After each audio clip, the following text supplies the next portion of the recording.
예, 자세한 날씨 전망을 해보도록 하겠습니다. 김재훈 기상 전문 기자 나와 있습니다. 어서 오십시오. 네, 장맛비 대신에 연일 폭염 이어지고 있고 소나기가 이제 국지적으로 내리는 곳들이 많이 있고요. 오늘은 더위가 더 심해져서 올 들어 가장 더운 날씨를 보이고 있다고요. 네, 그렇습니다. 이 장마가 주춤하자 이 찜통 더위가 고개를 들기 시작을 했습니다. 지난 주말부터 서울을 비롯한 곳곳에 폭염특보가 내려졌었는데 오늘 오전 10시를 기해서 이 폭염특보가 전국으로 확대가 됐고 특히 중부 내륙과 남부 내륙으로는 이 폭염경보가 발령이 됐습니다. 일단 지난해부터 이 폭염특보 기준이 바뀌었는데요. 네. 이 기존은 이 기온만 봤었다면 작년부터는 기온의 습도까지 더해진 체감 온도를 기준으로 합니다. 근데 지금 오늘 같은 경우에는 이 35도를 넘는 지역이 그렇게 많지는 않은데 최근에 보면 이제 습도가 70에서 80% 가까이 상당히 높게 관측이 되고 있습니다. 따라서 열기에 습기까지 더해지면서 실제 기온보다 체감 온도가 2에서 3도 가량 더 높게 나타나고 있기 때문에 따라서 그것을 반영을 해서 이 폭염특보가 전국적으로 확대 강화가 됐습니다. 오늘 서울은 한낮에 33도까지 올라서 올 들어 가장 덥겠고요. 그리고 대구 등 이 남부 내륙도 35도를 넘는 지역이 많겠습니다. 이미 남부 지역 같은 경우에는 오전에 33도를 넘는 지역이 있었기 때문에 아마 오늘 전국 많은 지역에서 대부분 지역에서 올해 최고 기온을 경신할 것으로 예상이 되고 있습니다.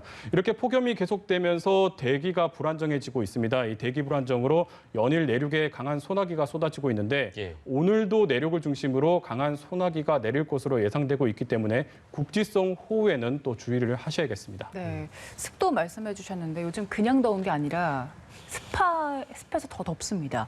그래서 요즘에 밤에도 날씨가 굉장히 더운데 오늘도 열대야 예보가 들어있다고요? 네, 그렇습니다. 요즘 끈적거리는 더위 때문에 밤잠 설치시는 분들 많을 겁니다. 어제도 이 부산과 강릉 그리고 이 전주 지역으로 열대야가 나타났었는데요.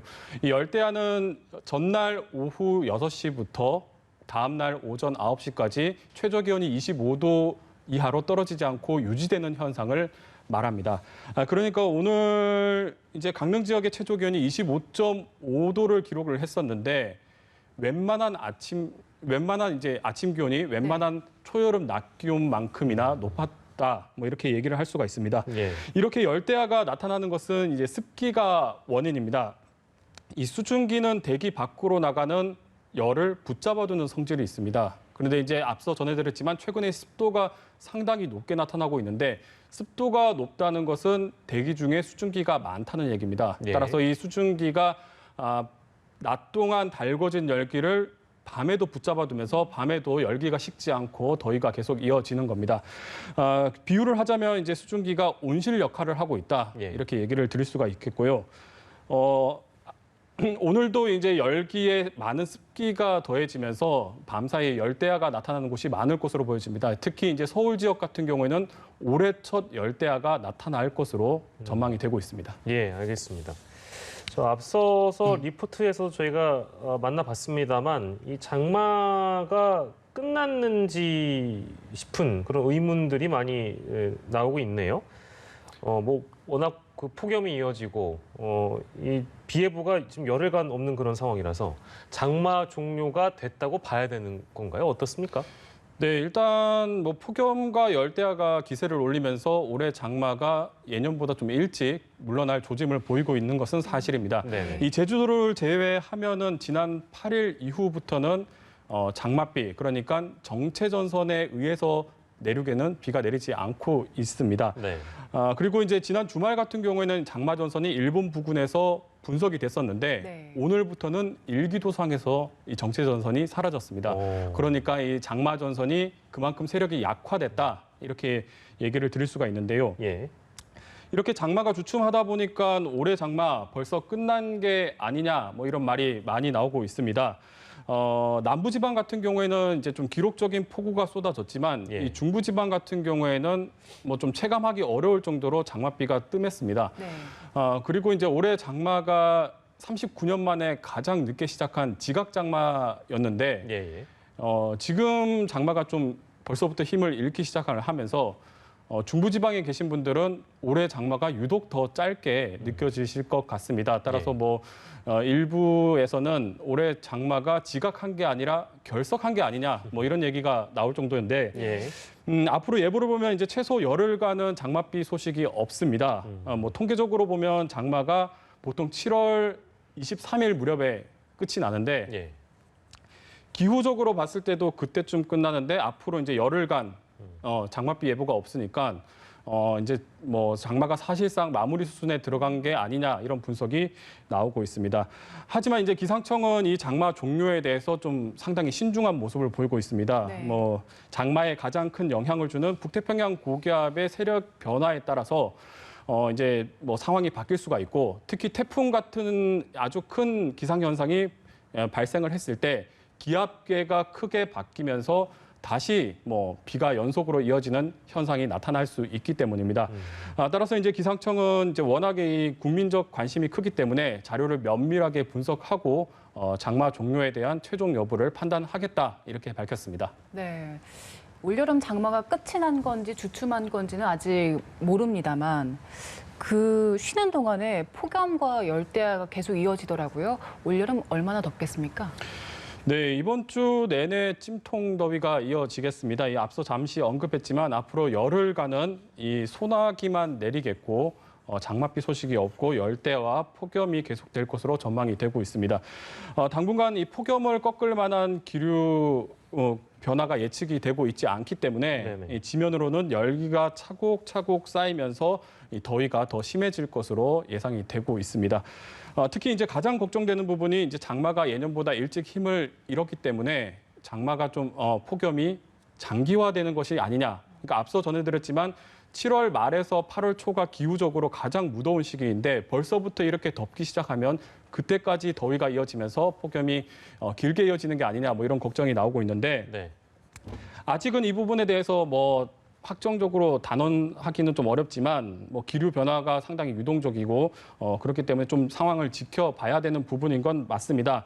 하지만 이제 일단 뭐 다른 해외 예측 모델 그리고 기상청 예측 모델들을 봤을 때 적어도 다음 주까지는 폭염이 이어질 것이다 이렇게 전망을 하고 있습니다. 예.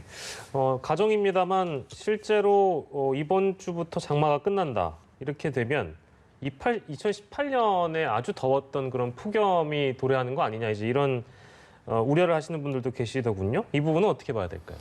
네, 3년 전이죠. 2018년에 또 이제 아주 강한 폭염 그리고 역대 관측사상 최악의 폭염이라고 할 수 있는 극한의 폭염이 찾아왔었는데 그때 당시에도 장마가 7월 중순에 갑자기 끝이 나면서 폭염이 아주 길게 이어졌습니다.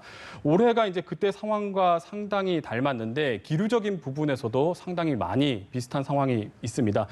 특히 이번 주부터는 장마 남쪽에 있었던 북태평양 고기압이 한반도 상공을 완전히 뒤덮는 가운데 이 서쪽에서는 티베트 고원에서 열기가 쌓이면서 발달하는 열쪽 고기압이 우리나라 쪽으로 확장을 하게 됩니다. 그러니까 대기 중하층으로는 북태평양 고기압 그리고 대기 상층으로는 티베트 고기압 두 고기압이 우리나라 상공에서 중첩이 되면서 폭염이 더 강해질 수 있는 상황으로 바뀌게 됩니다. 이 부분은 이제 2018년에도 나타났었던 상황인데요. 이렇게 기류가 지속을 하게 되면 올해 북미 상당히 덥지 않습니까? 기록적인 폭염이 나타나고 있는데 그 폭염의 원인을 열돔 현상을 원인으로 지목을 하고 있는데 그 열돔 현상이 한반도에서도 나타날 가능성이 있게 됩니다. 물론 앞서 전해드렸지만 이제 장마 종료처럼 이 태풍 등이 변수가 될 수가 있겠고요. 또 뭐 여러 가지 기류가 유동적이기 때문에 그때 같은 극한 폭염이 온다 뭐 이렇게 얘기는 단언할 수는 없을 것 같습니다. 일단은 뭐 그렇지만 이제 기류 상황이나 여러 가지 상황, 장마가 일찍 끝난 상황, 그리고 대부분의 예측 모델들이 그렇게 전망하고 있는 상황들을 고려를 했을 때 적어도 기존의 평소의 여름보다는 상당히 더워질 수 있다. 뭐 이렇게는 얘기를 드릴 수가 있을 것 같습니다. 네, 말씀 주신 대로 지금 폭염의 장기화도 우려가 되는 상황인데다가 또 저희가 마스크도 써야 되잖아요. 그렇기 때문에 체감 온도는 훨씬 더 높아질 것 같은데 온열 질환에도 대비를 해야겠죠.